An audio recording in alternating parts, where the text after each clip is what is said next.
தாயா இருக்கா தாயா இருக்கா கழுத்துல கட்டுவது யார் கழுத்துல அம்மா கழுத்துல யார் கட்டணும் அப்பா கட்டுவாரு அப்ப நீயே கட்டுவ நானா கட்டுவோம் மென்டல லூசு லூசுனா பைத்தியம் பைத்தியம்னா மண்டை கோளாறு மண்டை சூடுனா உன்ன மாதிரி ஒரு மென்டல் யார் மாதிரியே ஐயா அலியா சோத்திர மாண்டவன் சலாம் அலைக்கும் அவர் எங்கிறாரு சாமியே சரவண அவங்க அப்பா இல்ல அவங்க அப்பா பக்கத்துல என்ன மென்டல் கமரட்டி நீங்கள் யார் வேறாத்து வேறார் சோறாத்து சோறார் சோத்து ஓட்டி பேர அசிங்கமா இல்ல வெக்கமா இல்ல இவ்வளவு ஜனம் உட்காந்துங்கிறாங்களே எவனா துணி சுத்துறது உனக்கு என்னடா எவனா சட்டி வெளி போட்டு வருவாங்க யாருன்னா வெளி போட்டு வந்து அசிங்கமா இல்ல சௌகரியம் நான் ஜட்டி உள்ள போடுவேன் வெளியே போடுவேன் ஏன் போடாம கூட வருவேன் நீ போடாத உட்காந்து யாரு மேசி தோசை போட்டு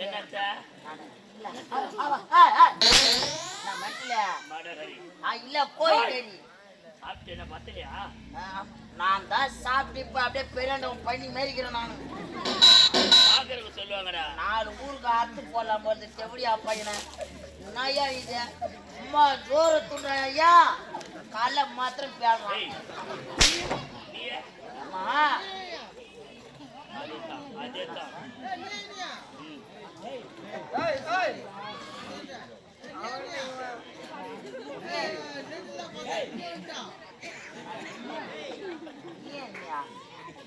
அவர் தலைவர் விக்கி நினைச்சுட்டாரு உன்ன தக்காளி இல்ல ஐயா கோழி கையிலும் ஆட்டு கையிலும் வேற ஒண்ணும் அவர் அங்க அண்ணனை கேட்கறாரா போட்டா அவருக்கு தெரியுமா அவருக்கு எல்லாம்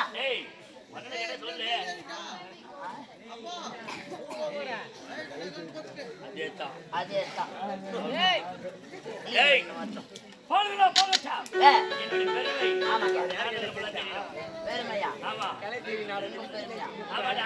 ஐயா ஏன்டா காவல் தாமது நீங்க என்ன கேட்கிறீங்க ஐயா நான் யார் காவல்காரன் நீங்கள் யார் இந்நாட்டு போர் படை தளபதி இந்த படம் இல்ல போர் படை தளபதி நான் நிக்கலாம் நீங்க நிக்கலாமா போய் உட்காரு எனக்கு முன்னதாக வரக்கூடியவன் அப்படி நீங்க என்ன கேட்கறீங்க ஐயா நான் காவல்காரன் நான் நிக்கலாம் நீங்க எஜமா அவ்வளவு தூரத்துல உட்காந்துக்கிறீங்க நீங்க யார் படை தளபதி போர் படை தளபதி நான் இங்கிருந்து பேச உங்களுக்கு கேட்குமா எனக்கு முன்னதாக வரக்கூடியவன் ஏழா காலத்தாமதம் அப்படி நீங்க என்ன கேட்கறீங்க ஐயா காவல்காரன் நான் நிக்கலாம் தளபதி நீங்க நிக்கலாமா போய் உட்காந்து சட்டி டைல் காலத்தாமதம் அப்படி நீங்க கேட்கறீங்க ஐயா நான் காவல்காரன் நான் நிக்கிறேன் நீங்கள் யார் தளபதி அவ்வளவு தூரத்துல உட்காந்துக்கிறீங்க நான் இங்கிருந்து பேச உங்களுக்கு கேட்குமா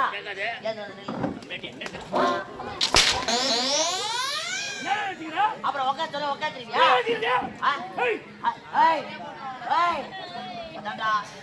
பனி மேய்க்கிறவனும் ஆடு மேய்க்கிறவனும் மாடு மேய்க்கிறவன் பானிபூரி விற்கிறவன் புளி விற்கிறவன் பூண்டு விற்கிறவனை வச்சு பூத்தாதான் இப்படித்தான் இருக்கா கோய்கறி கடை வச்சுக்கிறவனும் ஏண்டா நீங்க நின்னா ஏன்னா நிக்கிறது கேக்குறேன் போய் உட்காந்து கேட்குமான்னு கேக்குறேன் ஏன்டா காலத்தாமதம் அது காரணம் சொல்லு ஐயா நான் ஒரு 10,000 ரூபாய் ஊர்ல கடை வாங்கிட்டேன் நீ ஆட கடங்கார பையா நீ ஏய் 10,000 தானா 10,000 தாங்க நீதிடா நீதெல்லாம் காந்தி கணக்குல ஏதிங்கறாங்க காந்தி கணக்கா ஐயா 10,000 கடை வாங்கிட்டேன் இந்த கடங்கார தினதுரை என் வீட்டு முன்னாடி வந்து என்ன ரொம்ப அசிங்கம் பண்றான் அடுத்த 8 வயதால கேக்குறான் தெருவுல நின்னா கேக்குறான் ரோட்ல நின்னா கேக்குறான் கடையில நின்னா கேக்குறான் எங்க பார்த்தாலும் அசிங்கமா ஆகி போச்சு இந்த கடத்தை எப்படியாச்சும் கொடுத்தா அவனுக்கு சொல்லிட்டு எங்க வீட்டை சுத்தி பார்த்தா எங்க வீட்டை மாடு அதிகம் சண்டை மாடு அதிகம் எத்தனை மாடு ஒரு 100 மாடு சரி சரி வா உன்னோட பெரிய நாய் மேல நின்னுங்குது. யார் நாயே? அங்க சொன்னேன் யார் நாயா? அங்க சொன்னேன். ஏண்டா அவ்வளோ அதிக மாடுன்றியா? ஒரு 10 மாடு இருக்குமா? அதை விட அதிகம். ஒரு 20, அதை விட அதிகம். 40, அதை விட அதிகம். ஒரு 100 மாடு, அதை விட அதிகம். 500. அதை விட அதிகம். ஏண்டா ஒரு பண்ணை ஒரு 1000 மாடு இருக்கும். அதை விட அதிகம். எப்படிடா மெயின்டைன் பண்ற நீ? கஷ்டப்படுற ஜென்மம் ஒழிக்குது அப்படியே கஷ்டப்படுறோம். ஏண்டா ஒரு 2 மாடு பால் கறந்து கைத்து நேரம்லாம் இசிக்குது. ஏண்டா அப்ப எத்தனை மாடு? ஒரே மாடு தான். ஒரு மாடாடா எத்தனை மாடு இருக்குது எத்தனை மாடு இருக்குதுன்ற? இந்த மாட்டை வித்தாச்சுன்னா அந்த கருத்தை கொடுக்கணும் சொல்லிட்டு ஒவ்வொரு சந்தைக்கா மாட்டை ஓட்டி மாடு விற்கவே இல்லை.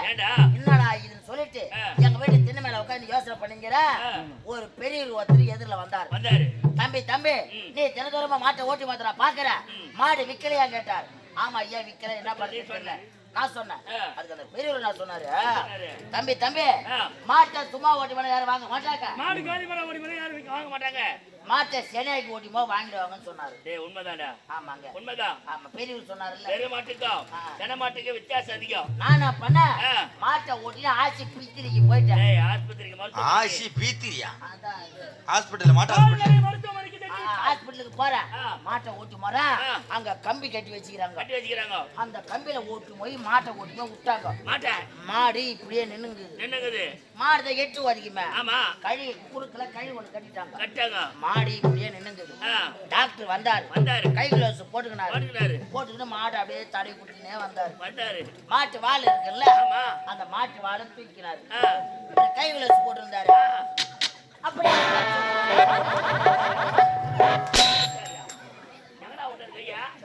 ஆட்டுக்கறி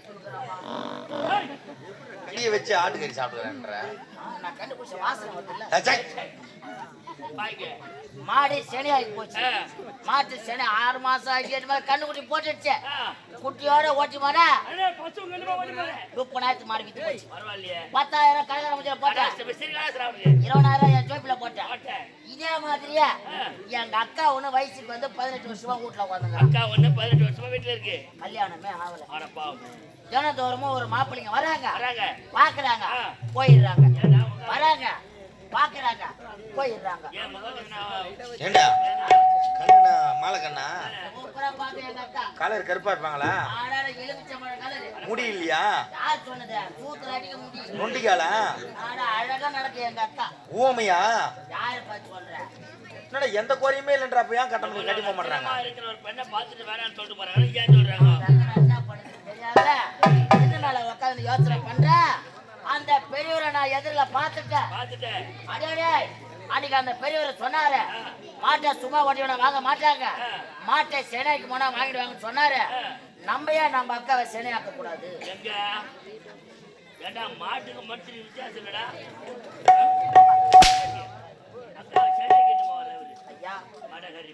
மாட்டை ஓட்டி போட்டாங்க, அக்கா ஓட்டுறதுக்கு ஆள் இல்ல. நம்ம வீட்டுல அக்கா நீ கவலை